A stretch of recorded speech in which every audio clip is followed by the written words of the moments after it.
Let's get it. 580 Sports Talk is live and direct on a Tuesday.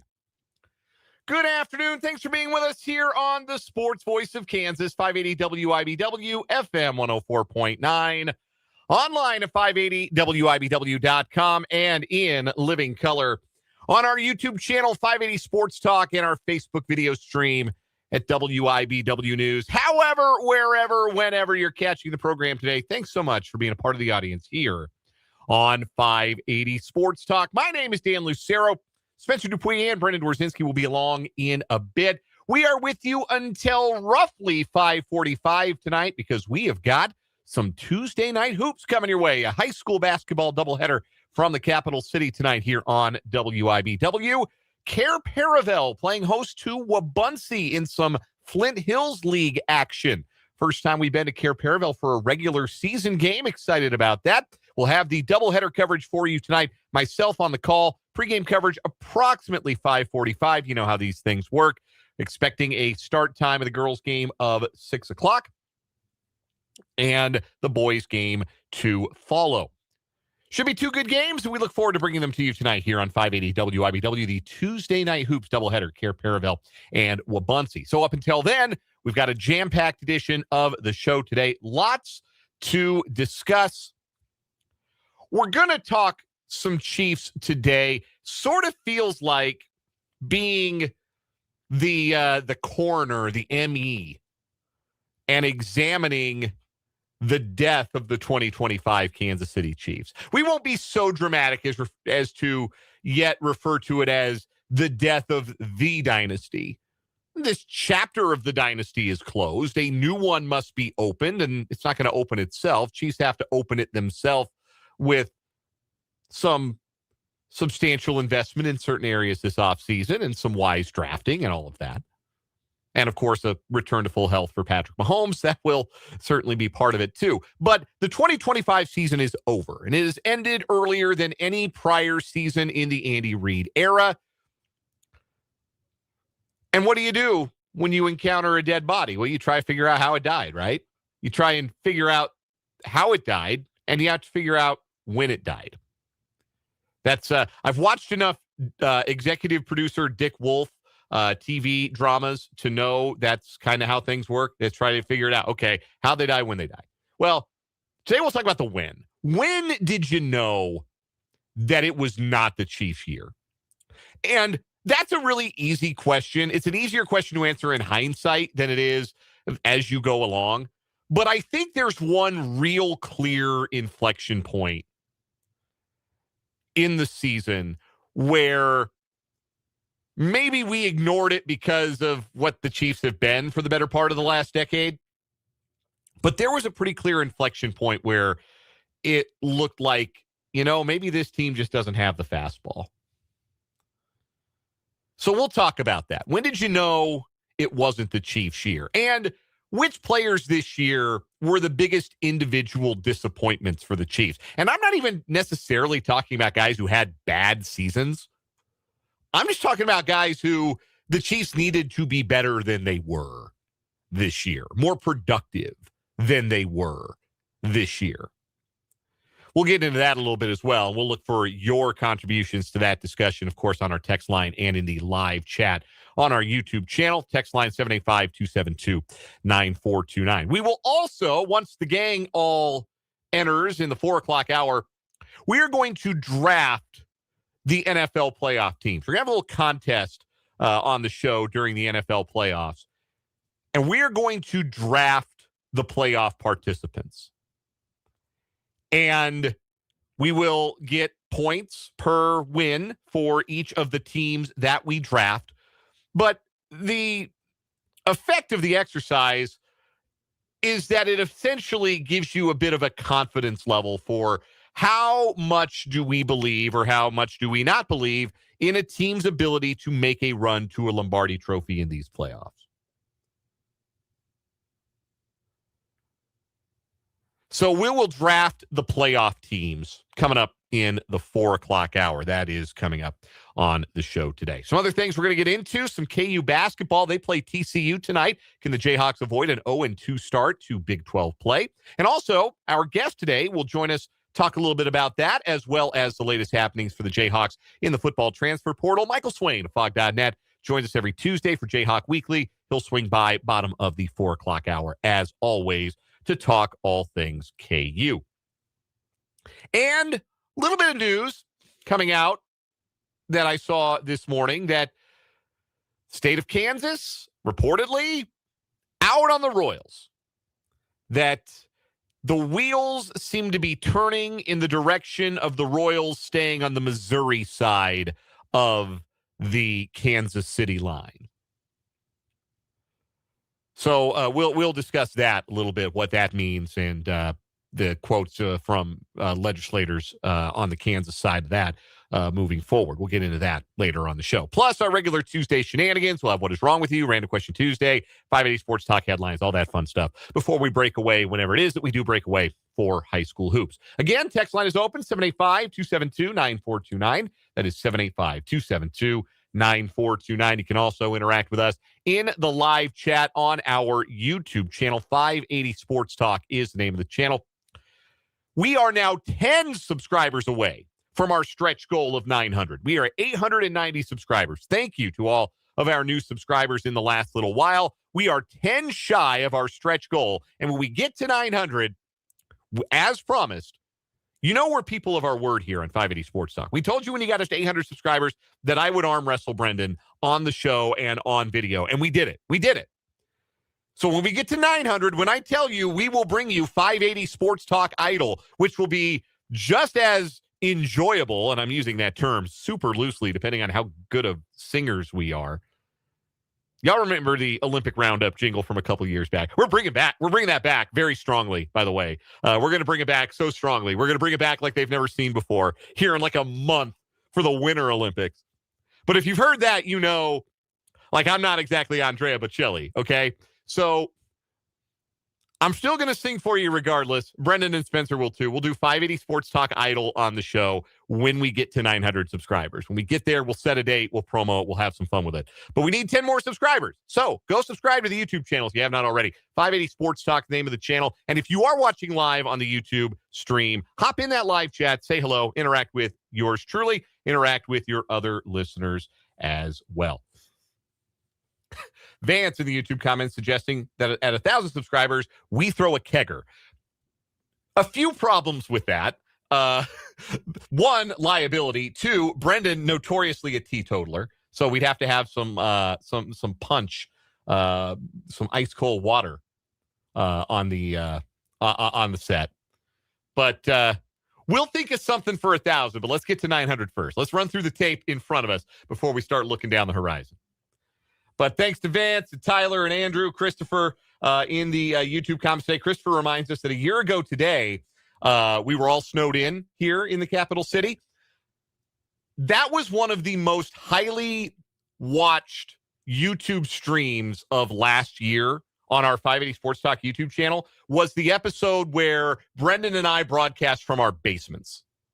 We did the first show of 2026 from our basements because we didn't have a choice. We couldn't get out of our houses. So we broadcast remotely from the basement that day. And apparently a lot of you all were not leaving your house because you tuned it in on the YouTube that day. And it was one of our most widely viewed YouTube episodes of the year last year. So that was fun. That's one to remember for sure. Anyway, thanks for being here. We appreciate you. Let's get things started here on 580 Sports Talk. When did you know 2025 wasn't the Chiefs' year? I said back on yesterday's show, if you can remember that far back. Sometimes I can't remember that far. Sometimes I can't remember what I say the day before. That's a new phenomenon. I have a 19-month-old. That's a new phenomenon where my brain is just mush. But I do remember saying on yesterday's show, I think the canary in the coal mine moment for the Chiefs was week 1 and that sloppy loss to the Chargers. And at the time you wrote it off, because, weird circumstances. It was a horrible travel day for the Chiefs. They had a bad travel experience. They were in a bus for hours. They looked like a team that had to shake off some physical discomfort as that game began. But that inability to get a third down stop in that game, and Chris Jones abandoning his rush lane and allowing Justin Herbert to scramble for the first down that essentially killed off that game, leading to the heated sideline discussion between Drew Tranquill and Chris Jones that might be the enduring image of that game as far as the Chiefs go. That felt like a canary in the coal mine moment. That, okay, we can look back now and see that that was the start of a trend of a team that, A, lacked discipline, and B, could not get off the field in the big moments. Could not make the big play in the big moment. That's how you go 1-10 in one-score games. And a Chiefs team that always found a way to make the big play in the big moment in 2024, obviously did not do that in 2025. But I think you go to the middle of the season for the firm turning point for the Chiefs, where it went from, yeah, they're going to figure it out, to, boy, are we sure they're going to figure it out? And it's a hard thing to do with the Chiefs because it is not as though, even in the 3 seasons previous when they won the AFC each of those 3 years and won 2 Super Bowls, it was not as though at every turn they played like champions. It's a running joke around my house that my wife doesn't get to watch all the Chiefs games. She doesn't sit down and watch them all like I do. Certainly now that that we are parents of a youngster. But it was a bit of a running joke, especially during the 2023 and 24 seasons, when she would get a glimpse of a game and see the Chiefs not playing well or not winning. And she would say to me, I don't know, they just don't feel like a Super Bowl team to me. And of course, that became a running joke because those were, in fact, in the end, Super Bowl teams. My wife was in on the joke by the end. So, but it was true. Like, there was some truth to that. The idea that it was not as though they were flawless at every turn. They had to squeak out all those wins in 2024. 2023 had the Christmas Day loss to the Raiders, and things felt really tenuous in December in a way that they had not felt tenuous in the Mahomes and Reed era. But they found a way. They always seemed to find a way. You just assumed that things were going to be okay for the Chiefs, no matter how rough it may have looked for a stretch or for a game or for a month. You just assumed, well, they'll figure it out. It was like this. I had a pet lizard when I was a kid, family pet. Okay. We took it home from school one summer and they said, you guys can keep it if you want. We didn't really need it back. So we kept it. We had this big old lizard, lived in a tank in the office in the lower level of our house growing up. I don't even remember what the name of the thing was. I honest to goodness don't. Very low maintenance pet. Give it a tank, give it some stuff to climb on, give it a plate of lettuce and carrots every day. Very low maintenance pets. Cool looking pets. Big, pretty substantial lizard. But anyway, you come up on that lizard and it wouldn't be moving sometimes, like not moving. And you just think, well, yeah, it's just chilling there. It's a lizard. That's what they do. They just kind of chill. They wait, they give it time. Eventually, that plate of lettuce is going to disappear. It's fine. Don't tap the glass, all that. That lizard's cool. And then one day, oh, wait a second. Lizard, that lettuce is kind of brown. Are we sure the lizard's okay? The lizard was not okay. The lizard had expired. And that's kind of what happened to the Chiefs. We just assumed they were going to be okay, and then one day they didn't eat their greens for 48 hours. Uh-oh. And I think the moment that really crystallized that this was not just a team that was laying in the cut, waiting to turn a corner, was that 2-game stretch, sandwiching the bye week, the game at Buffalo, and the game at Denver.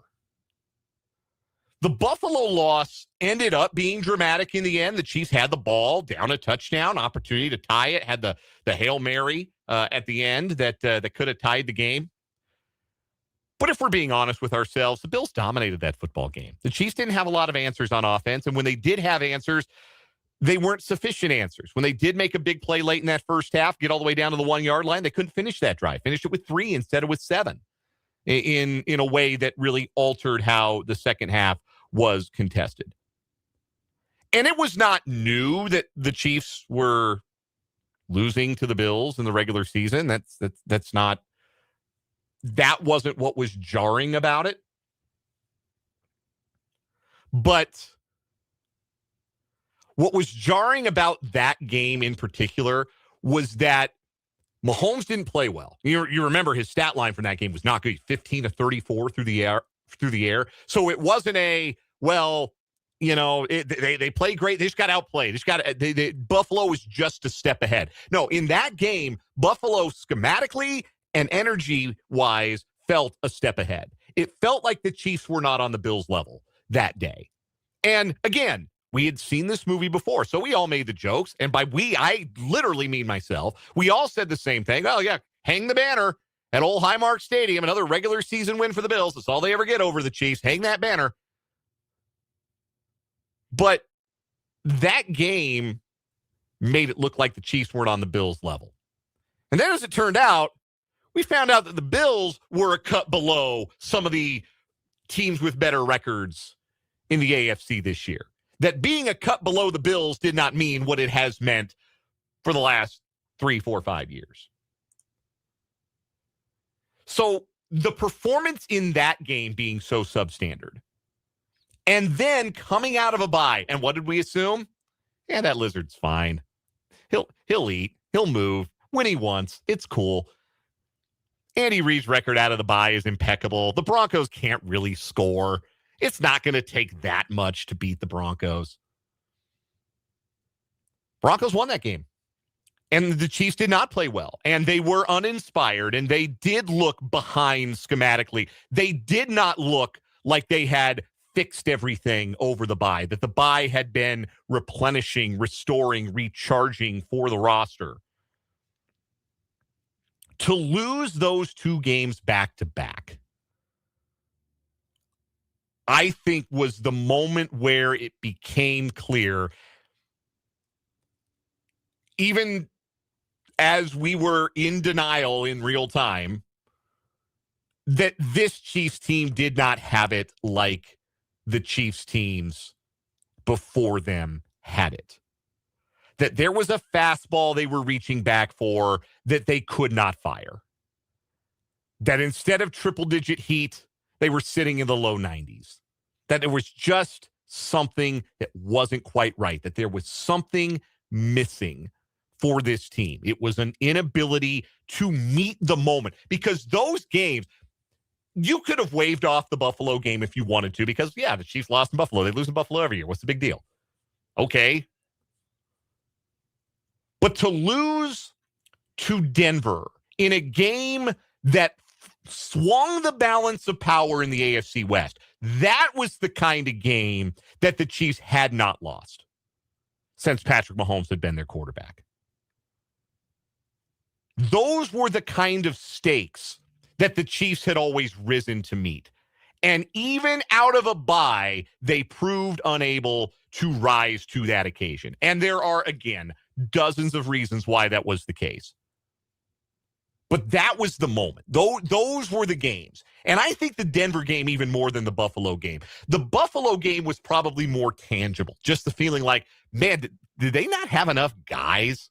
Buffalo felt like they had more playmakers. Buffalo felt like they were faster. Buffalo felt like they had a little bit more immediacy. They felt like the better team. And we look back at that performance and say, well, yeah, Buffalo always gets up for the Chiefs. Never mind that. That's fine. They get the bye. They go beat Denver. They own Denver. They'll go beat Denver. That game matters a little more. That's a divisional game. They'll be a little bit more motivated for that. The intangible inability to be up for the Bronco game out of the bye was the second red flag.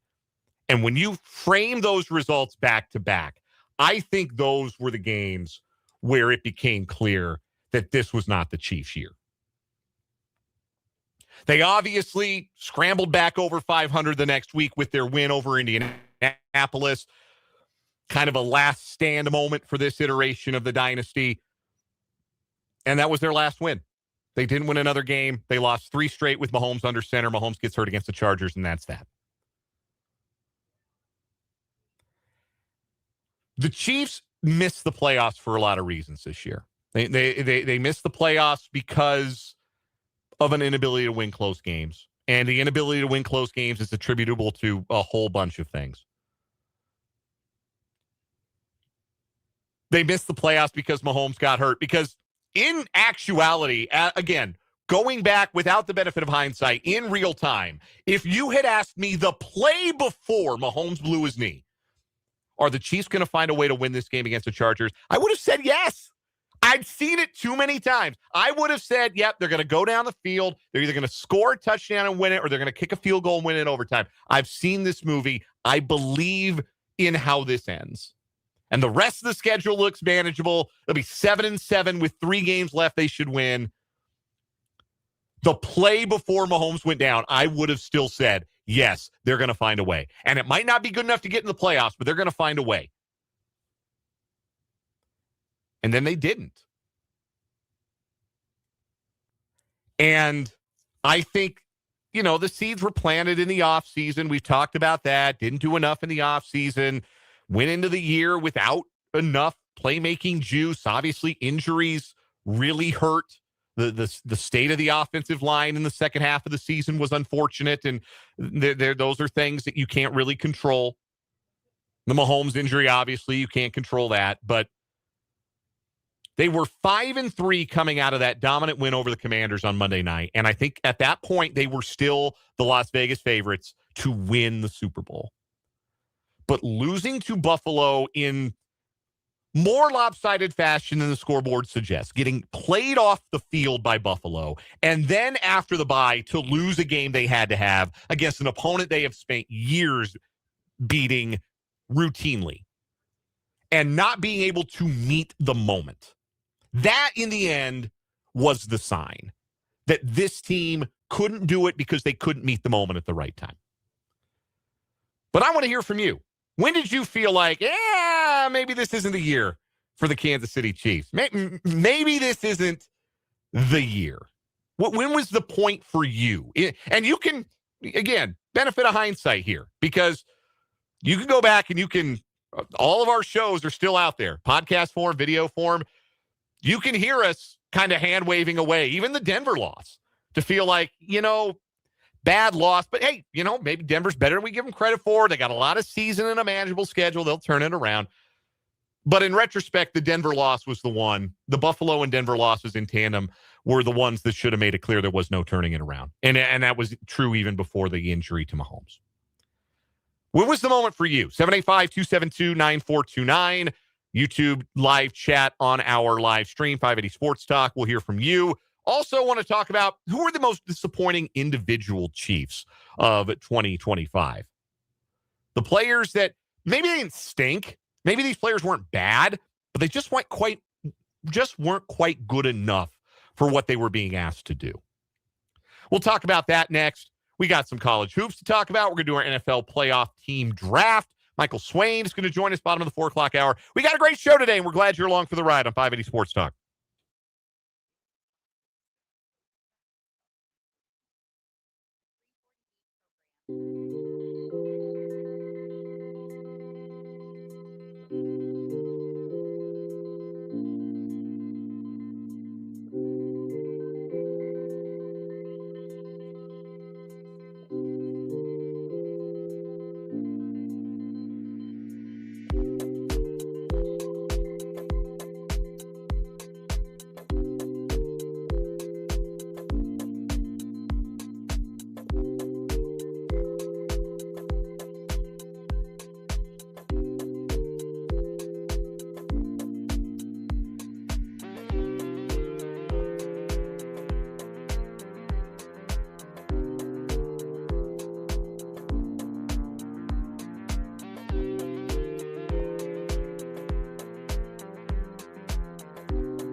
3:32, we're just getting started on this edition of 580 Sports Talk.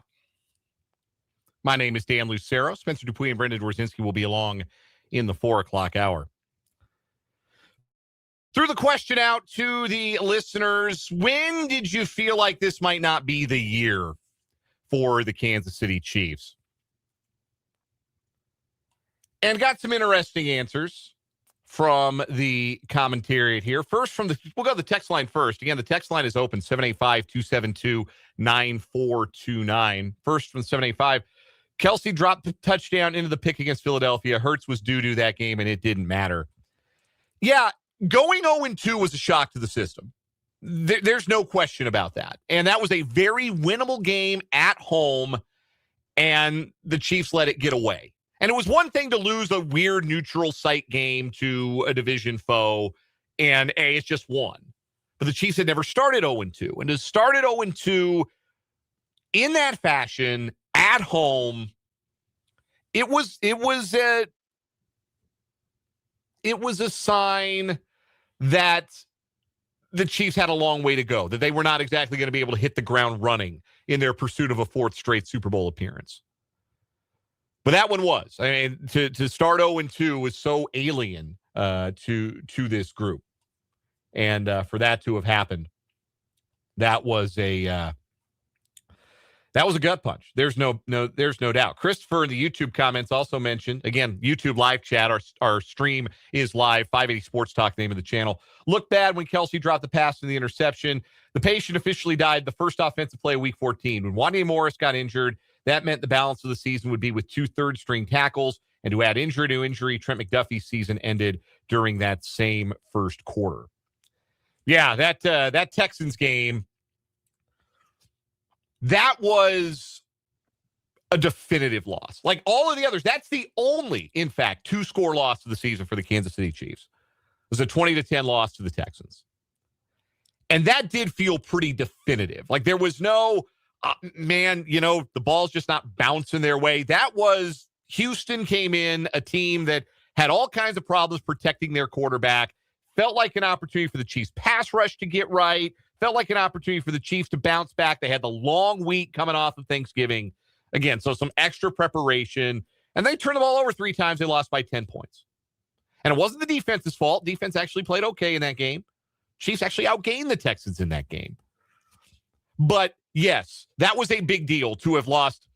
And when you're saying things like, man, when Wanya Morris got hurt and couldn't play anymore, that was bad. When you're saying things like that, you're already kind of talking about a lost year. But yes, the loss of McDuffie was huge on the defensive side because he was such a leader for that team. So yeah, the Texans loss was to drop below 500 was a seminal moment. Andrew's answer to the question, I think when they lost to the Cowboys and the Texans, for me, those were primetime games. They've owned the good majority of Mahomes' career. Yeah, you always counted on the Chiefs to step up in those big moments and to win in primetime. And they lost both of those games in primetime. They also lost a Monday night game. A texter from the 913 says it was the Jacksonville game for them where they started to feel like maybe this wasn't the year. Now, in retrospect, Jacksonville's a good football team. Jacksonville go to the Super Bowl this year. They really could. That's just how wide open the AFC is. Jacksonville, I don't think, like this edition of the Jaguars does not stand up to being one of the best AFC teams in recent vintage. Like, I don't think it would have been a threat to make a run against, like, one of the really good Buffalo teams, or they could lose to this Buffalo team, frankly, or the good teams in Cincinnati before their defense went south, or obviously the really good Chiefs teams. But Jacksonville's a good team, and there was no necessarily shame looking back. That loss doesn't jump off the page, but it was a loss in a way the Chiefs weren't accustomed to losing games. Again, felt like the balance of power had been restored after the win over Baltimore. They go on the road, and then Mahomes makes a mistake he never makes, throws that pick 6 to Devin Lloyd, and then the Chiefs make the mistake of allowing Trevor Lawrence to rush for a touchdown on a play where he fell down. So that one definitely also stands out as well. Mark and Vance both point to week 6 in the YouTube comments. Vance saying, probably by game 6, I had a clue this wasn't going to be a very good season. Well, game 6, week 6 was their blowout over the Lions. Week 7 was their blowout over the Raiders. Week 8 was their blowout over the Commanders. So maybe you mean week 5 and that loss to Jacksonville. Just sort of feeling like, I don't know, like 2-3 through 5 games. That wasn't anything the Chiefs hadn't encountered before. They had started slowly before. But again, the fact that they had lost close games after winning all of the close games last year, definitely pretty jarring. Another one from the live chat on YouTube. Putt chimes in, when they could not run the ball game after game. That segues me to this conversation. Who were the most disappointing individual Kansas City Chiefs this season? Who were the players that you felt like did not deliver what was asked of them? Because it's one thing to say, well, yeah, Mike Dana wasn't very good. Well, he wasn't. But I don't think that he's part of this discussion necessarily. You didn't expect double-digit sacks from Mike Dana. You probably expected more than one. But I don't think he belongs in this discussion the same way that George Karlaftis maybe belongs in this discussion. And it's tough on George because he had 23 quarterback hits this year. It's not as though he was not impactful, but there's a difference between impactful and productive. And the Chiefs have lacked production from their pass rush now going on 2 years. And Karlaftis, after getting that big extension in the offseason, he was supposed to be the guy that stepped into the role of being the consistent double-digit sack producer. And that was not, I think, a big ask for George. But 10.5 sacks in 2023. He had 8 sacks in 2024 in the regular season and then added 4 more in the playoffs. So if you combine his regular season and playoff outputs from 2023 and 24, he had 13.5 sacks in 2023. He had 12 sacks in 2024. He ended this season with 6. Now, he had a career high in tackles for a loss, career high in tackles total. Don't mean to suggest that George Karlaftis was a net negative for the Chiefs this year, that he stunk, but they needed production from their pass rush. George did not give that level of production in a way that the Chiefs needed. So he's high on my list of disappointing Chiefs this year. Maybe that's me being harsh. But he's high. He's higher on my list than a guy like Chris Jones, who I just think has gotten old. And I put the question out there: who are the most disappointing players for you? I got somebody from 913 mentioned Chris Jones. I think it was Tyler in the YouTube chat says he thinks, Jones got paid, checked out. I think he got old. I don't think Chris Jones is checked out. Final play of the Jacksonville game notwithstanding, I think Chris Jones is just older than he used to be. He finished the year with 7 sacks. He led the team in sacks. I think it's fair to ask, how much are you really expecting? Which is one of the problems with the Chiefs, really, is that if they were operating under the assumption that Chris Jones was still going to be a 12 to 15 sack guy, that was probably not the appropriate assumption to make. He's 31 years old. He's played a lot of football, and he's played a lot of football at a physically demanding position. And I thought Jones had a good year and is still a good player, but he is no longer that elite player, or at least elite producer of negative plays that he once was. And this Chiefs defense lacked for that all season long. Lacked for forcing those negative plays. Jones and Karlaftis were supposed to generate a lot of those, and they combined for 13 sacks. And if you told me that in August, I would have said, I hope somebody else has a breakout year, because that's not a lot from those two guys, and it's really not a lot relative to where they sit on the team's balance sheet.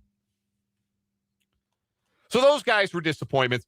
Isaiah Pacheco, I think, absolutely has to rate as a disappointment. And again, it's because of what was asked of Pacheco, and maybe it was too much to ask in the end. But the thought was Pacheco was going to come off of the injury that had cost him almost all of last season. He was going to get back to some previous form, pre-injury form, and he did not.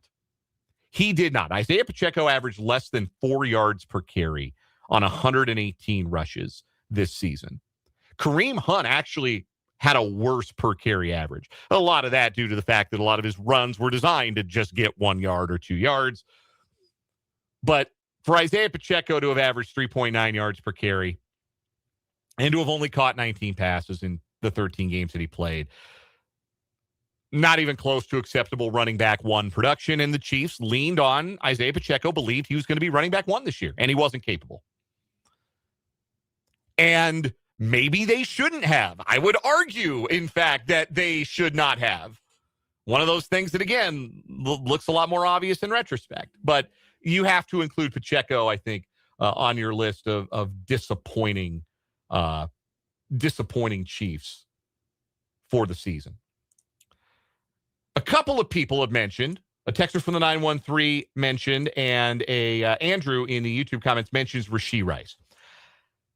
Rice got 53 balls, averaged less than 11 yards per reception, caught 5 touchdowns, did all of that in half a season. If you project out if you double his numbers, he would have had 100 catches and over 1,000 yards and 10 touchdowns. I think that Rashee Rice being graded on the rubric of what it looked like he was going to be before the knee injury in 2024, yeah, you probably feel like, man, it feels like there should have been more there from Rashee Rice. I'm not down on Rashee Rice yet because I think it takes receivers an extra year to get all the way back from an ACL. I think if we're still talking about Rashee Rice as, maybe he doesn't have as much juice after the catch as it feels like he used to.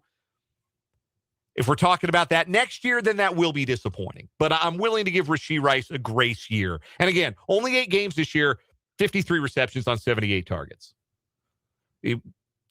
Not as much of not as many yards per target this year. His catch percentage was down. He wasn't as good as he was last year.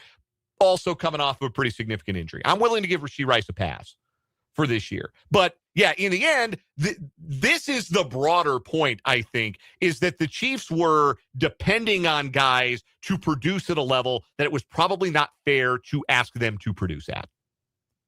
It was probably not realistic. Let's say realistic instead of fair, because if I say fair, it sounds like I'm making excuses. Let's talk realism. Was it realistic to expect Isaiah Pacheco to return to being a starting caliber running back in the league? Probably not. He's a 7th-round pick coming off a pretty bad leg injury. Was it realistic to expect that Rashee Rice was going to come all the way back to his 2024 pre-injury form? Probably not, given, again, the nature of his injury. Was it realistic to expect that Chris Jones would carry the entire defensive line at 31 years old with all the tread worn off of his tires that has been worn off of his tires? Probably not. But Chiefs asked a lot of those guys, and they didn't deliver. Special mention to, I did mention Mike Dana. I think he probably has to be part of that conversation because making real money, and he had 1 sack. Noah Gray's making real money and did nothing all year. Christian Fulton being hurt. I don't think necessarily this was his fault, but the injury to Christian Fulton, we saw some real glimpses in the last month of the season from Fulton that make you understand why the Chiefs wanted him and signed him to a 2-year deal. And you wonder if he could have been healthy and been on the field to start the year and had grown into his role and his understanding of the defense, if maybe that would have allowed the Chiefs to move Trent McDuffie to the slot full time, would have enabled them to keep Shamari Connor out of the slot more often and made their defense better. So that was disappointing, but in a way that's not really Christian Fulton's fault. Xavier Worthy. Forgot to mention him. Have to mention him. He got hurt. I don't think he was ever healthy, but I also don't think that the Chiefs fit him into the offense because he has the same skill set as all the rest of their receivers. And they didn't quite know what to do with him, particularly once Rashee Rice came back and was clearly wide receiver number 1. Kind of a down year for Worthy, for sure. I expected more from him. We'll take a timeout. We'll get to more of your responses. And quick news note about the now seeming unlikelihood of the Kansas City Royals following the Chiefs to the Sunflower State. That's next here on 580 Sports Talk.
350 on 580 Sports Talk.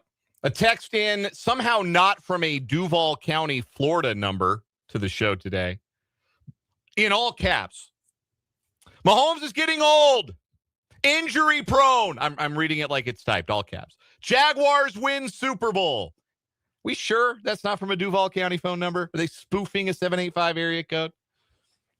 But I don't know how anybody alive that watched Tom Brady win Super Bowls into his late 30s and 40s is going to sit here and call 31-year-old Patrick Mahomes old. Like, you can do that if you want. I had a lot of good football ahead of 15. Not any question in my mind there. A note about the Kansas City Royals and their ongoing stadium drama. KSNT here in Topeka reporting that the Kansas Speaker of the House, Speaker Hawkins, is saying that the state of Kansas will no longer be pursuing the Royals via the Star Bond program that is going to pay for our share of the new Chiefs Stadium in Wyandotte County. The quote in the story from KSNT.com, Hawkins says, quote, "We put an end to it on December 31st. Believe me, I was not kidding when I said that." There is reporting out there that suggests that Kansas would be interested in pursuing other means of financing a stadium for the Royals. I think those means would probably have to go to a public vote of some kind. And the whole appeal for the Chiefs, at least, was they didn't have to put a new tax or a new ballot measure in front of voters. They just negotiated with the state. And the state said, yeah, we're going to take this tax revenue and we're going to give it to you. Build your stadium here. And the Chiefs said, okay, you got it. $2.4 billion for us? Absolutely. If that program, if the Star Bonds program is not going to be applicable to a new Royals stadium, I think the Royals would just as soon negotiate with Missouri, because the negotiations with Kansas wouldn't be a whole lot different. And Missouri's got their own, I think it's called like the Show Me program that they put together that's very derivative of the Star Bonds program that they would love to use to make sure that they don't lose both of their major professional sports franchises to the other side of the border. So I think that's probably curtains for the idea of both the Royals and Chiefs playing on the Kansas side of the state line. But I'm the same guy that would have told you a month ago, yeah, the Chiefs aren't coming to Kansas. And I was incredibly wrong about that. So take my opinion for a grain of salt, but I try to make my opinions educated even when they end up being wrong. We'll take a quick timeout. We'll come back. We'll wrap up this hour of 580 Sports Talk.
One last thought about the new Royals Stadium.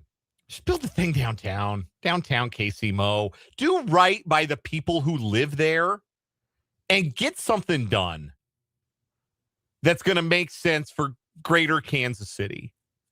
The downtown ballpark, the downtown sites, whether it's the East Village, whatever site it is, that's always made the most sense. And you can trust me, trust your pal Dan when I tell you this. And I'm saying this as somebody who loves Kauffman Stadium. You do not want a suburban office park baseball stadium. There's no soul to a place like that. Look at Truist Field in Atlanta. Is that what you want? You want a ballpark in an office park?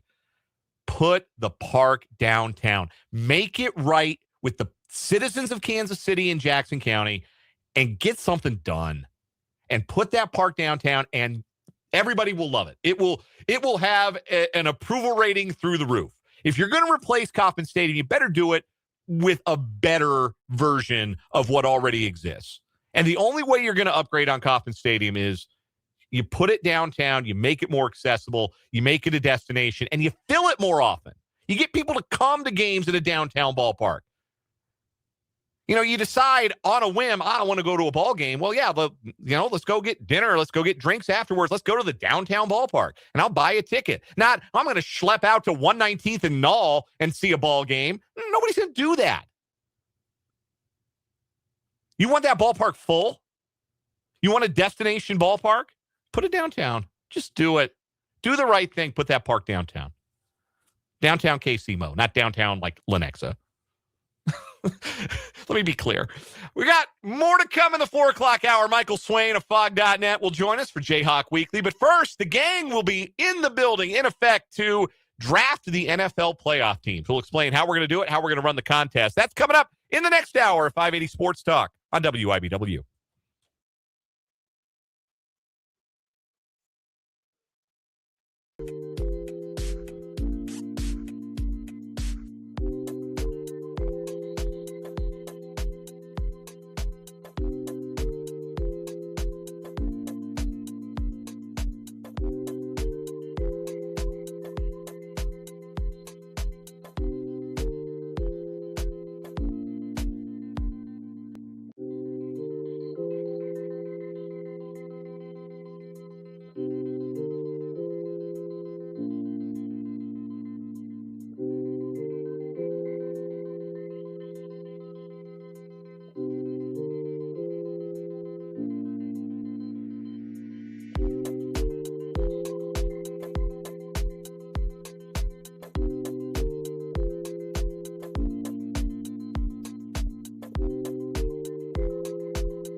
Tuesday afternoon. So much for being with us on the Sports Voice of Kansas, 580 WIBW FM 104.9, online at 580WIBW.com, and in living color on our YouTube channel, 580 Sports Talk, and our Facebook page, WIBW News. And if you're watching, you already know, but if you're listening, I'm here to tell you that the gang's all here. I'm Dan Lucero, Brendan Rosinski, and Spencer Dupuy are in the building. Spencer, get away from the camera! Spencer, no!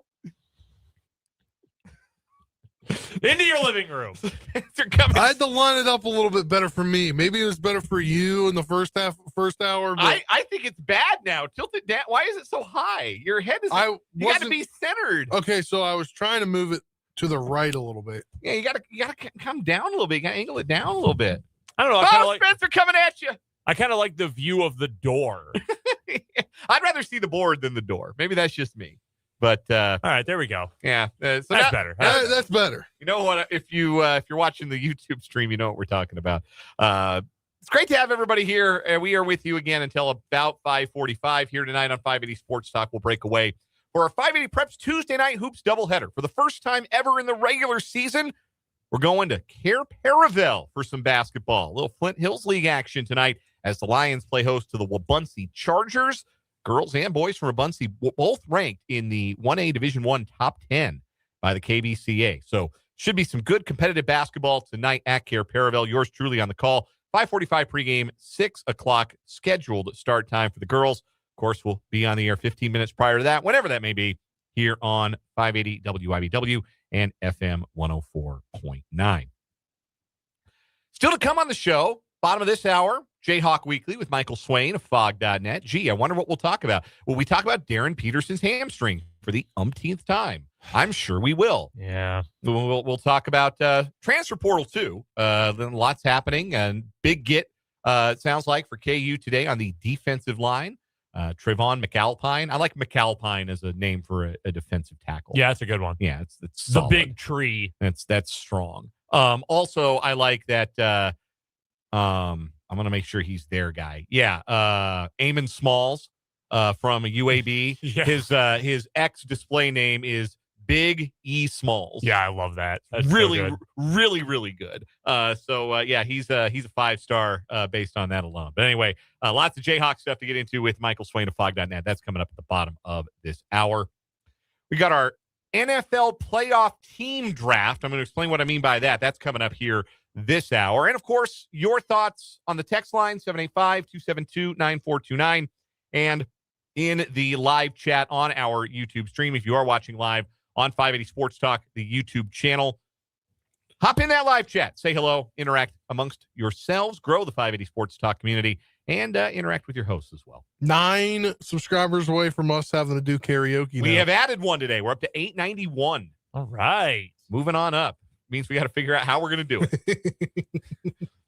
We will. We're going to have some fun with that for sure. So appreciate the new subscriber. And if you want to be next, go over to 580 Sports Talk on YouTube. Search 580 Sports Talk on YouTube. Slam that subscribe button. Doesn't cost you anything but the click. Before we get into the football, the NFL playoff team draft we're going to do here, and I'll walk you through how we're going to do it. It'll be an ongoing contest between the three of us here on 580 Sports Talk throughout the playoffs. I have a question. So we've done one contest throughout the year. Who won that contest? Did we ever declare a winner to that? Yes, it was you because you're picking first. Man, you just never let me get to anything, do you? You want to cut right to the chase. I kind of want to tee things up, and you come charging through that door, man. I just like competition, and I like to win. Well, you won the Pick'em contest. Congratulations. You did. You won. 2 years in a row. Let's go. That is 2 years in a row. I blame fatherhood for my dismal performance for a second straight year. I think it might just say it's like an illegitimate contest. I think that's what it says. It does throws into question the results. Anyway, Rigged? Before we get into the playoff draft, which we're going to get to here in a second, I want to get your guys' answers to the questions we talked about at the top of the show today. So quick fire answers here.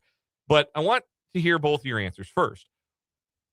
Looking back with the benefit of hindsight, when did you know that this was not it for the Kansas City Chiefs? What game, what performance, what moment stood out to you as maybe the one that, looking back, you could say, yeah, it was pretty clear from that point that this was not a season that was destined for greatness and another Super Bowl trip for the Chiefs? Probably Thanksgiving. Probably that game against the Cowboys. I mean, a game that the Chiefs have won every time for 6 years, and they just couldn't do it. And then even the game after that, the following Sunday, they get the mini bye, and then they take on a Houston team that simultaneously, right around that same time, late November, early December, really turned it on. Their offense has sort of figured it out. Their defense has been elite all year. And I know Houston's defense is great. You scored 10 points. And that's another team with championship aspirations. They're not the favorites to do it, but they've got championship aspirations. And you dropped 10 points on them. That stretch right there where it was, wow, you couldn't beat this team with a miserable defense in a game that you've won consistently year over year.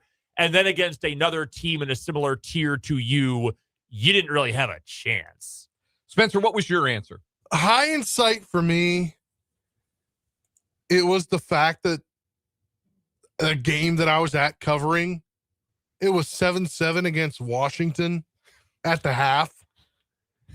And these bums should be up by 35 by now. That was look, when I went there as a, in the press box, a closeted Commanders fan, I was like, you know what, this is not gonna be good for the Commanders. It's gonna be like probably 35. It was gonna be a blowout. That didn't happen. And then the next week, the next 2 weeks after that, where they lose to the Bills, but they always kind of lose in the regular season. And then you see them lose to the Broncos. That 3.5 game stretch for me really did it. But I also thought, looking back, they didn't beat a single team this year that made the playoffs. That is true. They not did a not. Single team is in the playoffs that one of the 6 wins. That is correct. And that segues us nicely into a bit of breaking news we have just into the 580 Sports Talk news desk. The Baltimore Ravens and head coach John Harbaugh have mutually agreed to part ways. Adam Schefter, Jordan Schultz first with the news. Those two are in a different group chat than the NFL Network guys are. Tom Pelissero straight up said he's fired. Interesting. Well, Adam Schefter said John Harbaugh is out. And Jordan Schultz has said mutually agreed to part ways. And Tom Pelissero says fired. So, yeah, somebody's getting it from the agent. Yep. Somebody's getting it from Harbaugh. Schultz is the agent guy. Yeah. Every report of his is like, this player who's got Hall of Fame potential. No, he doesn't. This is a practice squad signing. What are you talking about? That's Jordan Schultz. He got the agent feed. I think this is probably due time for the Ravens to do this. We'll just react to this as it's happening. Yeah. This is due time, I think, for the Ravens and Harbaugh to part company.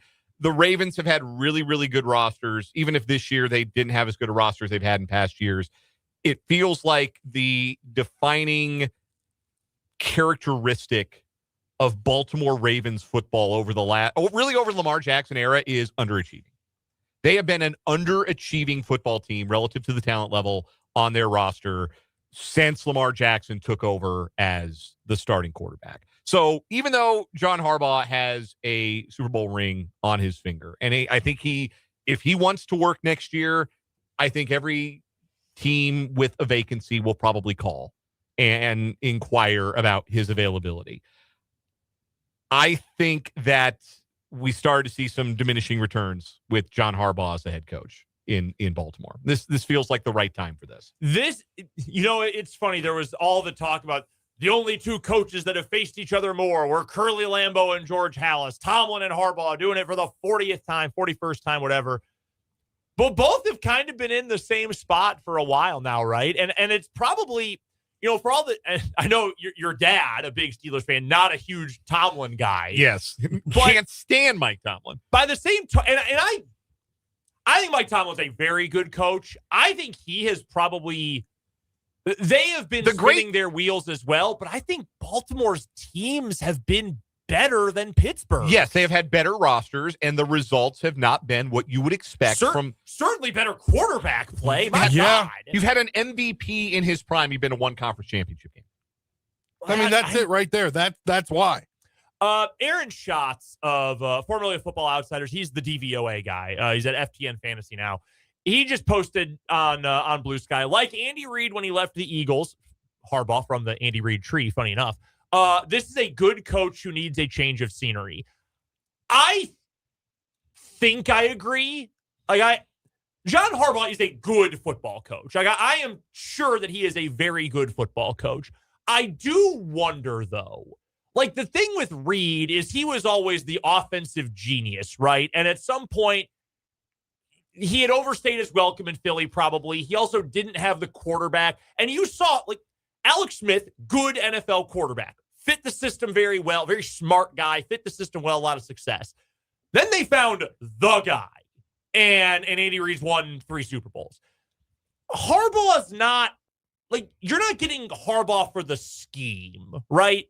Like, you're bringing in John Harbaugh because he's a leader, because he can work with offense, defense, special teams. It's always been a CEO kind of coach. He can work with different kinds of rosters, which is valuable. A defense-first team, an offense-first team, guys who want to be run-heavy, pass-heavy, whatever. He can work well with those, but I do think that's my one difference there. And so I think it's a little different than, like, oh, you bring in Andy Reid and you're going to score. And there's a great track record of that. It's a little different here with Harbaugh. I do think, though, if he wants to work, I don't know what his contract situation looks like and what the payout's going to be here. If he wants to work, I think he'll get whatever job he wants. Schefter on X, John Harbaugh now is expected to become the top head coaching candidate in this hiring cycle. Man, Kevin Stefanski, you're ranked at the top with short like leprechauns. Yeah. Multiple teams now are expected to be interested in hiring him, and his presence is expected to have big ramifications. I think that's an interesting side of it. The other part that's really interesting is who gets the Baltimore job? Because that is by some distance, I think, the best job open in this cycle now. Like, easily clears New York, easily clears Atlanta, easily clears like Cleveland and the Raiders, who are toxic waste dumps. I think Atlanta's such a weird case because, like, at least you get to work with a new head of football ops. Yeah, like where you don't get that in Tennessee, and you don't get that in Cleveland, you don't get that in Vegas. You've got a number one receiver, like a legit. You don't number get that in one. Baltimore. You've got a legit man. Yeah, I think the Atlanta job is decent. I still think Stefanski makes a lot of sense there with a running back like Bijan.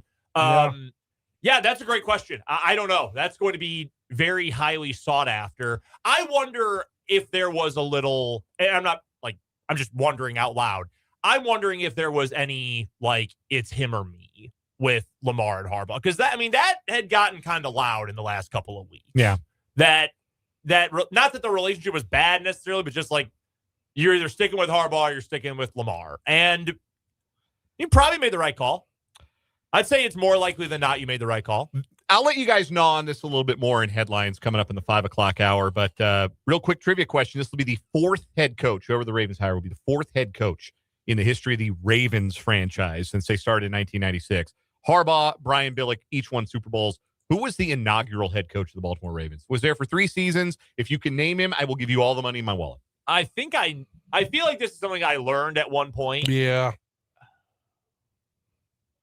I don't know. I'm out. Lucky for you, because I don't have anything in my wallet. But the correct answer is Ted Marchibroda. Okay, no, I did not know that. 3 seasons, none better than 6, 9, and 1. Yeah, I would not have got. Who is the second coach? Billick. Marchibroda, Billick, Harbaugh. That's it. Oh, I misunderstood. Okay, Yeah. Got it. Let's get into what we were going to do here, which is our NFL playoff team draft. And this is going to be an ongoing contest over the course of the NFL playoffs here on 580 Sports Talk. We're going to score our picks. The conceit is this. We're going to draft the teams that we think can win games in the playoffs. It's a wide open playoff field, so this could be a pretty fun exercise. Every team that we draft, we will get 10 points if they win a wild card game. So some incentive for not picking the number 1 seeds. 20 points for a divisional round win, 30 points for a conference championship, and 50 points if your team that you pick wins it all. We are each going to make 4 selections, snake draft style. We'll go in order of how the picks contest finished. So Spencer, Brendan, and myself. And with 4 picks each, that means that there will be 12 of the 14 playoff teams that get selected in this draft, which means there will be 2 orphans. I have an idea of who those 2 teams are going to be. I'm curious we'll talk about it when we're done, who you guys think the orphans are going to be who don't get picked at the end of this playoff team draft. But again, the conceit is very simple. Pick the teams basically ranked by the likelihood that you think that they will win the Super Bowl. And Spencer, you have the first pick. You are going to tell us right now, essentially, who you think is going to win the Super Bowl, your Super Bowl favorite. You know what they say? There's I a don't know what wise they say. tale about who helps teams win championships. And this team has a very, very, very good defense. Historically, over my lifetime, have had a really good defense. Their offense leaves a little to be desired sometimes.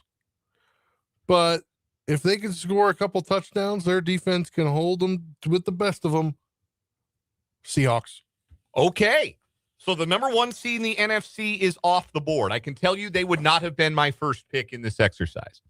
I think I had them ranked 3rd. I thought I was going to get to pick them, frankly. They were the number 3 team on my board. But so no points for a wild card win if that may hurt you in the contest. But the Seahawks are Spencer's Super Bowl favorites. Are we doing 1 point per win, or are we gonna scale it? Like 10 points per wild card win, 20 points for a divisional round win, 30 for conference title, 50 for Super Bowl. Got it. Perfect. So, all right. Spencer's got the Seahawks off the board. Brendan, you pick next. I'm going to stick in that same division, and I picked this team before the season. I thought this was the best team going into the NFL this year. They have, for my money, they've got the best offense in the NFL. That's the Rams. The defense is very worrisome at this point, but I'm going to go with consistency. I have felt it with them from the very beginning. Their weapons are great. As much as I don't like Matthew Stafford, lifelong hater here, and Drake May should win MVP, but I think that offense is enough that they're going to make a pretty deep run. I do worry about a theoretical matchup, again, with the Seahawks, but I will take the Los Angeles Rams. They put 500-plus yards on that Seahawks defense in that overtime game just a few weeks ago, which nobody's doing to that Seahawks defense. I do think that they've got the most complete team, and they would have been my first pick. If I had the number 1 pick, it would have been the Rams off the board for me. Over 500 points this season. I get the next 2 picks. I am going to stay in the NFC for my first pick, and I'm going to go with the Philadelphia Eagles. The offense, I kind of like that. To be honest with you, is a mess. It's a total mess. But defensively, they've played as well as anybody in football over the second half of the season. Jalen Hurts is a proven playoff riser, and they have home run hitters on the offense. So as screwed up as it is, it only takes 1 snap for Barkley to bust one, or A.J. Brown to take 160 yards, or Devontae Smith to get open down the field. It only takes them 1 snap to put themselves in scoring position. And their defense playing at a high level. Obviously, they get the round 1 home game. I'll take the Eagles first, and then I will take my first of my AFC teams. And I agonized over this, but there is still the part of me I can't shake that this is a quarterback league, and the best quarterback in the field is Josh Allen. So I will take the Buffalo Bills as my second pick and my AFC favorite. Ooh, okay. That leaves me with a tough pick here. I'm going to go with the AFC as well. I'm down between 2 teams. Neither has ever won anything. Okay, so I know who they are. Neither has ever won squat. There are 3 teams that could be. Yeah, I suppose there are. I will go with Bradley J asked me who I thought was going to play in the Super Bowl the other day, and I picked one of these teams. I'm going to pick against them here. I'm going to go with the Houston Texans. That was who I was between with the Bills. Their offensive line is not good. However, it's better than it was. They've done enough to make it shake, right? Like that was their problem all season long. But down the stretch, they've played well. They've done enough. Stroud has played better than he has since he was a rookie. They finally started throwing to the rookies, to Higgins and Noel. And, oh, wow, surprise. Those guys are really good. Nico Collins is still great. Their running game kind of stinks. Their defense, I think, is the second best in the league, only behind the Seahawks. And I think it's reasonably close. So I'll go Houston. Man, I picked 2 wild cards. I don't like that. You did. You picked 2 teams that have to go on the road in round 1. All right, Spencer, you get the next 2 picks. Yeah, this team, they had a priest bless their field on Sunday night before the game. So I'm picking my first team in the AFC.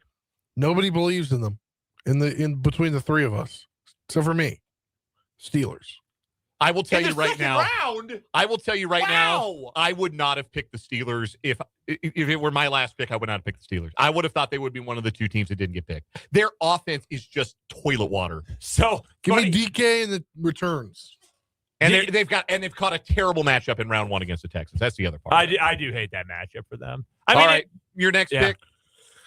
This is so hard because this team's missing a bunch of players, but I just don't think the other team is going to do anything. So I'm picking the Packers. Oh, thank you for saving me from myself. I think the Packers can beat the Bears this week. Yeah. The Packers are road favorites. I'm going to pick them to beat the Bears. For the sake of this contest, that means they would have to play the Seahawks, and which actually is kind of strength on strength. Like Seahawks defense versus Packers offense. That's actually pretty fun. The other units are not very good. But yeah, Spencer saved me for myself right there. That leaves me with the other team I was thinking about taking. I'm taking the Jags. Jags defense in the back like third of the season, really good. Trevor Lawrence playing his best football right now. Is he the best quarterback in it? No, certainly not. But he's playing well, and they have figured something out with that offense. Jacoby Myers is the most important player in the NFL. Seriously, like look at the efficiency numbers for the Jags before and after Jacoby Myers. It's crazy. So I'm taking the Jags. No, it's wild. He got that nice extension too. And the other thing it's going to mean for the Jaguars, going to let them move Travis Hunter to cornerback full time, which is what they should have done from the beginning. Yes, absolutely. Yeah. Parker Washington. Remember him at Penn State? Like, wow, this guy's kind of good. Yeah. He's kind of good now too. The Travis Hunter thing was a cute gimmick for a year, but then they got good, and now they have to make decisions. Play him at corner. Play him where he's Play good. him at corner with 10 snaps a game on offense. Come on. There is only one other team left on the board that I could see really feel like could win a Super Bowl, and it's the New England Patriots. So they'll be my first pick after that. The only two teams with an easier schedule ever by DVOA both made the Super Bowl. I know. It was a ridiculously easy schedule, but that also means they're confident going in, and they're the 2 seed. And I think that they've got the quarterback. And they could end up hosting the AFC Championship game because I think the Broncos are going to lose in round 1 or in the divisional round, which is why I'm not going to pick the Broncos here. Problem is, it's kind of a shaky field after this. You're talking yourself into some pretty flawed teams at this point. And then, if the 49ers are so beat up. Yep. The Bears are so unproven. Oh, man. And then anybody else I would want to pick is like playing one of the teams. Right. So like this. Handcuffing yourself. Yeah. I can't handcuffing myself is not a smart move. The smart play here is to take the Broncos because, again, the home field advantage for them historically great. They only have to win 2 games to get to a Super Bowl. The defense is excellent, though it has wavered a little bit since their bye. And they have a quarterback who they don't ask to do much, but he does not make the killer mistake. And could I see them Marty balling their way to a couple of 16-13 wins in the AFC if they catch a good man? If they don't have to play Josh Allen, I could see it. So it is with deep regret and hate in my heart that I picked the Denver Broncos here. Yeah, it's a smart pick. I think that's the right way to go. It's the right pick for the strategy of the draft. Anyways, Brendan, you've got one more pick. I'll go 49ers. That defense just sucks, but I do think they're well coached. I just don't think they have any health right up until you get to the biggest moment. Yeah. Yes, and their offense is elite. So I'll go Niners. One more pick, Spencer. It is either the Chargers, the Panthers, or the Bears. Well, I have the Packers, so I'm going to go with the Chargers. All right. That means the Bears and the Panthers are the orphans. That's very funny. The Bears there. I'm going to be honest. The number 2 seed in the NFC. So but look what happened to them in their week 18 game when they played bunch of their starters. I will tell you this. Took until the fourth quarter for them to wake up. Yesterday when Dan explained the gist of this exercise to me and said, pick the 2 teams that aren't going to get picked, immediately I said, oh, yeah, Panthers, Steelers. And then I heard what Spencer's take on the Steelers was yesterday. I said, nah, he's going to pick them. So I had Chargers, Panthers. I didn't think I do not see how the Chargers can win a game. I don't. Yeah. They can't block. Yeah, they're not going to New England beating the Patriots. They're not going to across the country in January to win a playoff game. So here are the pairings. Again, Spencer has the Seahawks, the Steelers, the Packers, and the Chargers. Brendan has the Rams, Texans, Jaguars, and 49ers. I have the Eagles, Bills, Patriots, and Broncos. We'll track our progress as the playoffs go on. But first, we'll take a timeout, come back with a quick What is Wrong with You on 580 Sports Talk.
So what is wrong with you time on 580 Sports Talk? Two news stories competing today to try and take down our current weekly champion, the postal worker in Florida who tried to run over a 10-year-old kid on a scooter because he thought he was being a porch pirate when he was just taking a package that had been wrongly delivered by said postal worker to the correct address.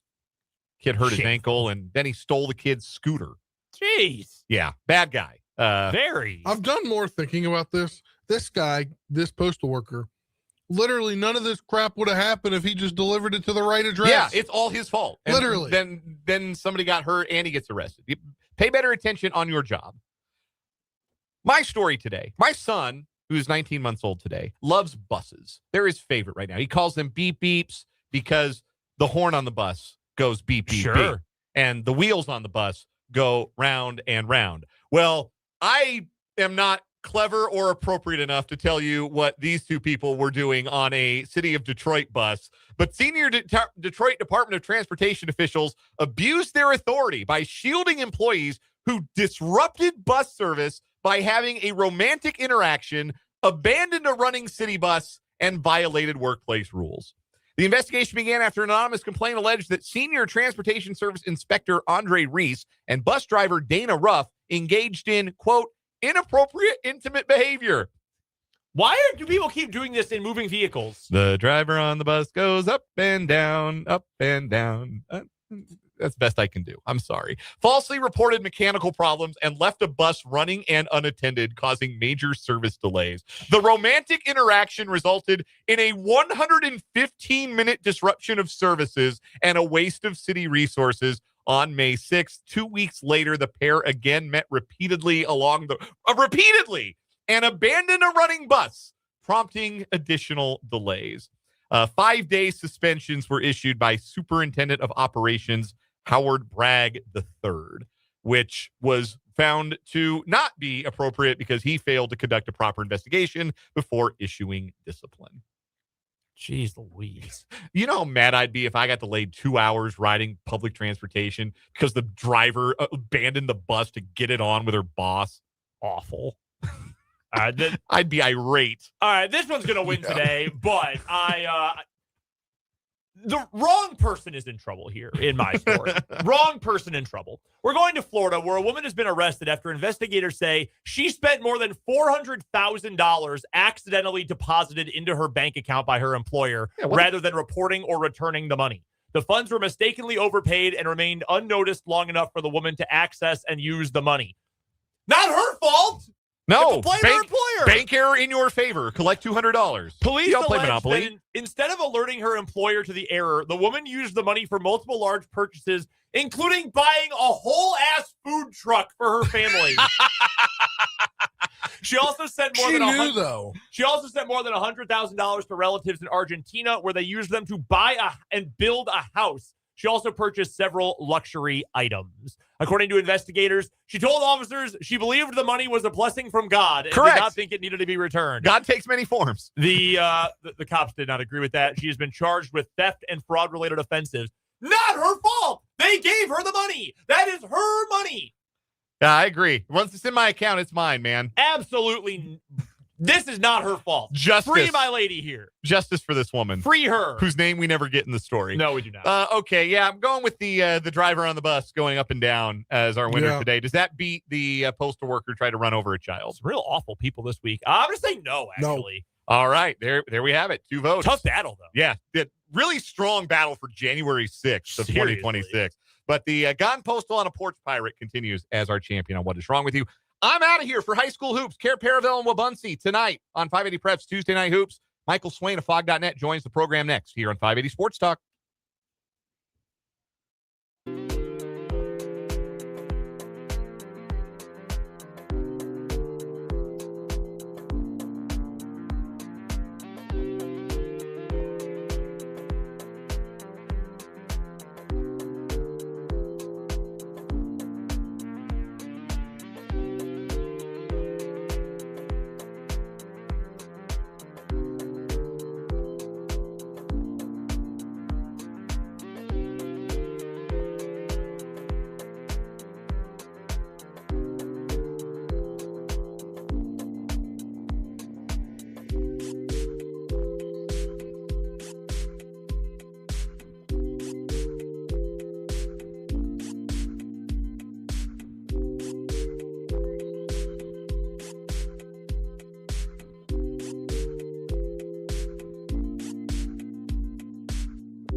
In just a matter of moments, we will be joined by Michael Swain of Fog.net. He covers the Kansas Jayhawks like a blanket for Fog.net and 24/7 Sports.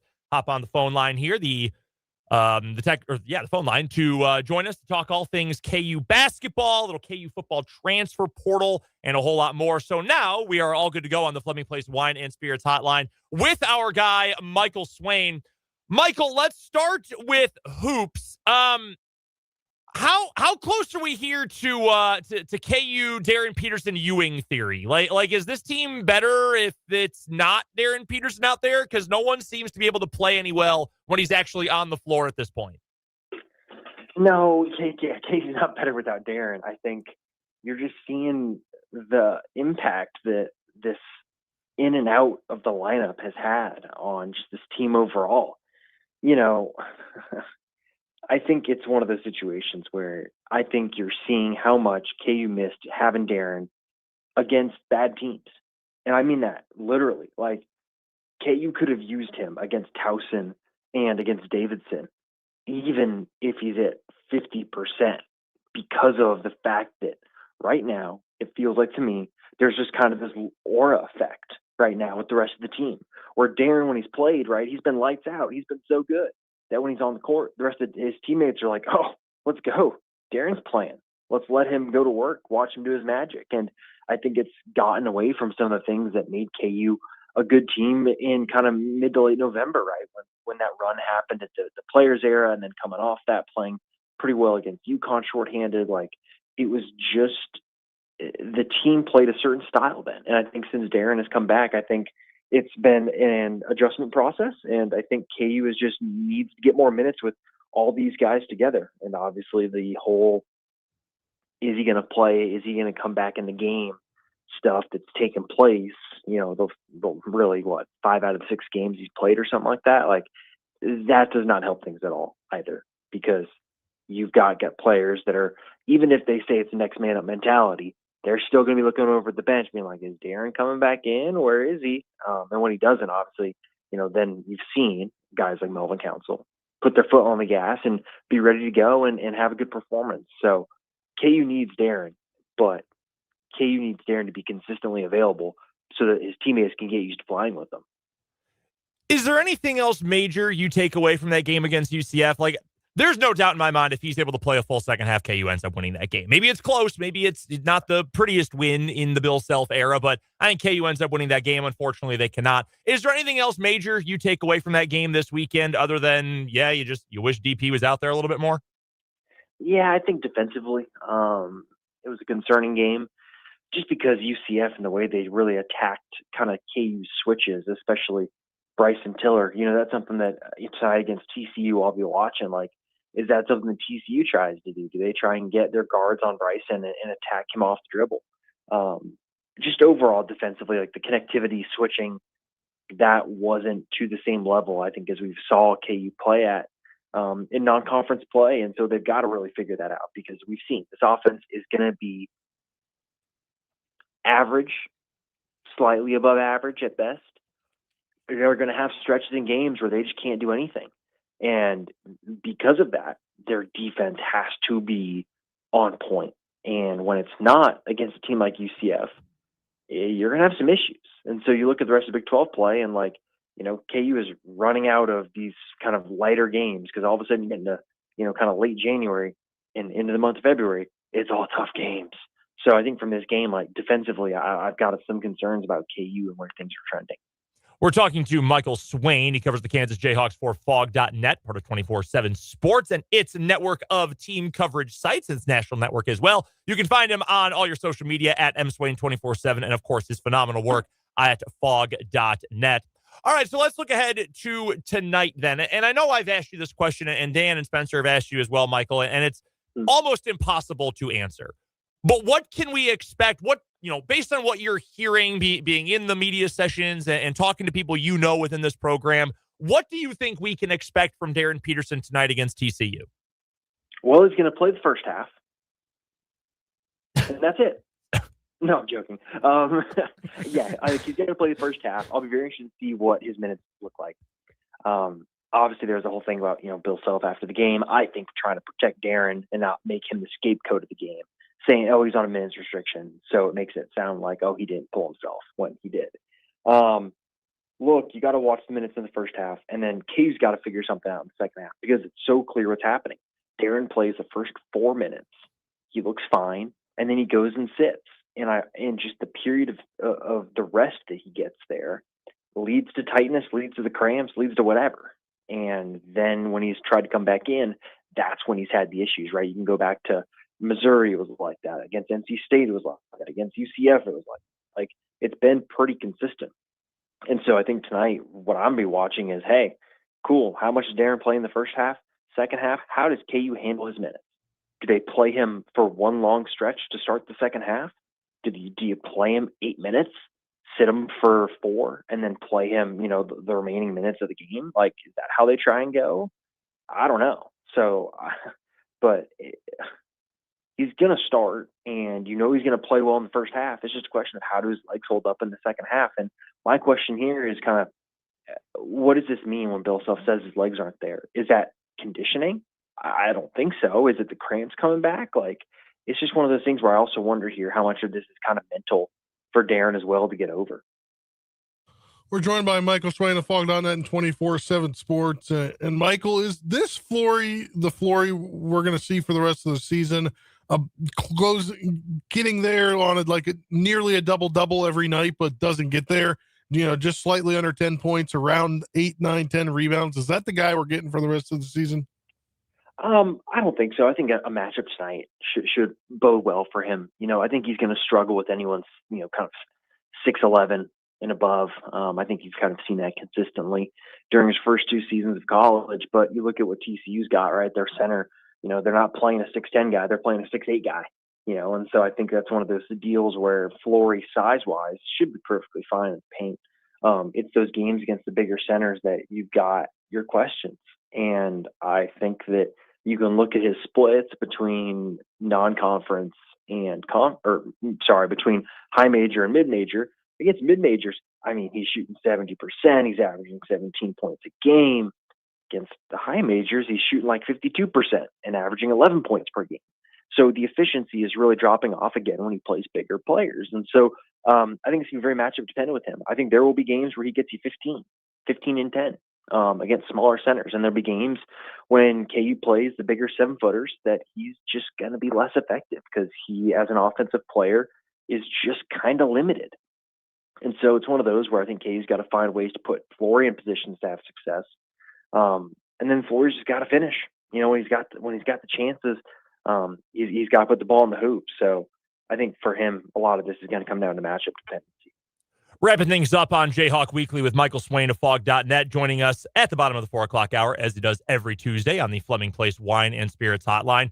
Flipping over to football and portal season here, Michael, because college football never ends at this point. How happy should KU fans be with the portal haul so far? I know we talked a couple of weeks ago right before the holidays, and I said, hey, I'm a little worried about all these guys who are leaving. There's just so many of them. And you said, yeah, some guys maybe making an impact. There's a lot of backups here, a lot of guys who are going to have a hard time seeing the field. Should we be excited now about the players that KU is bringing in to replace those guys? Yeah, I'd say you should be moderately excited. I can live with that. Look, I'll tell you where you should be excited is defensive tackle. Like, you look at the work that Jim Panagos has done. He's got 3 commits. And you look at Jabril Khan from Grand Valley. He committed, obviously, at the end of last year, but KU flipped him from Wisconsin. You look at getting Trayvon McAlpine, and you got him over Texas A&M, Nebraska, Illinois, and plenty of others. Eamon Smalls was a coveted guy. He took one visit to KU, liked it, and committed. And so you've got 3 players there that I think are going to be helpful. I think you look at McAlpine and Smalls, and man, those are 2 guys who very could well start for you next year with Blake Harrell. Like, it's just one of those deals where that position right now has gotten off to a hot start. Then you can look at linebacker. I don't know what to think about those guys. Look, I think Quincy Davis from New Mexico State is going to be the best of the 3 that they've gotten. Jaron Willis from South Carolina, Landon Watson from Kentucky, 2 guys who were more rotational players, kind of, reserves at their schools last year. But Davis, PFF grades him pretty well. Good tackler. Kind of reminds me a little bit of Joseph Jr. And then offensively, there's not been a ton of movement yet. It's one of those where Connor Stroh from Texas is the first kind of real big commitment, a guard who, man, about as big as Spencer Lovell a couple years ago, 6'7", 340. He's going to be a figure in the guard competition. And then Jalen Dupree, a running back from Colorado State. I think his tape's pretty encouraging. Like, if you're going to compare, hey, KU lost Terry Stewart, who's going to be a redshirt sophomore next year. How do you feel about Jalen Dupree compared to him? I think Dupree is a better player. I think he's more athletic. I think he's got more well-rounded game. And the fact that you can turn on the tape and you see him play well against Washington to start this season, that makes you feel pretty comfortable with adding someone like him. So overall, it's one of those where I look at this group right now I think you got 2 starters along the defensive line. I think you got a potential starter at guard, potential starter at linebacker, a guy running back who's got some upside. And then there's just some depth. And I think that's going to be a thing that is going to happen, right? When you've got almost 30 spots, you got to find guys who can just help you and play special teams and be consistent. And so that's where I think some of the guys like, a Willis or a Watson, where those guys maybe come into play as well. So long answer, but it's one of those where I think we got to wait until the full picture is done to really evaluate it. So far, I'd say A+ for D tackle, kind of B-ish for the other spots so far. Michael, you and your measured takes. I need hot takes. I need fire. I need some animosity here. No, I'm just kidding. I appreciate it a great deal. 2 quick hitters before we let you go. Number one, to follow up on your point about the defensive tackle additions here, when you bring in that kind of talent up front, and then you also factor in, you're bringing Dak Brinkley back, you're bringing Leroy Harris back, you're bringing Blake Harrell back, who I know you've been on ever since he was originally recruited. Is that, or should we look at that as possibly the best unit on this team going into the spring, that defensive line as a whole? Well, I'll tell you what, if I was going to do my position group rankings right now, I sure would have probably D tackle 1, DN number 2. That's how good I feel about that spot going into next year. I can live with that. I'm content with that, certainly. Last thing, do you think KU's going to get a quarterback out of the portal, or is it going to be Zeke Marshall versus Cole Ballard next year for the starting job? Yeah, I think it's going to be Zeke versus Cole. That was something that I think we talked about maybe at the time was, KU traditionally, like, because of the numbers, like I thought they'd go look at a portal quarterback, but that's just not been what the chatter's been. And I think it's a perfectly fine move. You want to go spend whatever, I'll throw a number out there, $200K on a backup quarterback. Man, if you like Cole and Zeke, just go spend that $200 on someone else, or $150 or whatever the number is on someone else at a different position that can help you out maybe more than a third string quarterback would. So, I think it's going to be Cole versus Isaiah Marshall, which should be pretty interesting. I heard, and not like from sources or anything, I just heard listening to a national show the other day that some of the, the big players, SEC, Big Ten, are looking at $5 million for a quarterback in the portal. KU is obviously not swimming in that pool, but I can't imagine that's a smart investment. But we'll get to that at some other time. Michael Swain covers the Kansas Jayhawks better than anybody. Find his work at fog.net and 24/7. If you're not a VIP, you're missing out. Go check out his work over there. Michael, we appreciate the time as always, man. We'll talk soon. Enjoy the game tonight. Awesome. Sounds good. Talk to you guys next week. That is the great Michael Swain joining us for Jayhawk Weekly. We have to get to a quick timeout. We'll come on back, wrap up this 4 o'clock hour of 580 Sports Talk.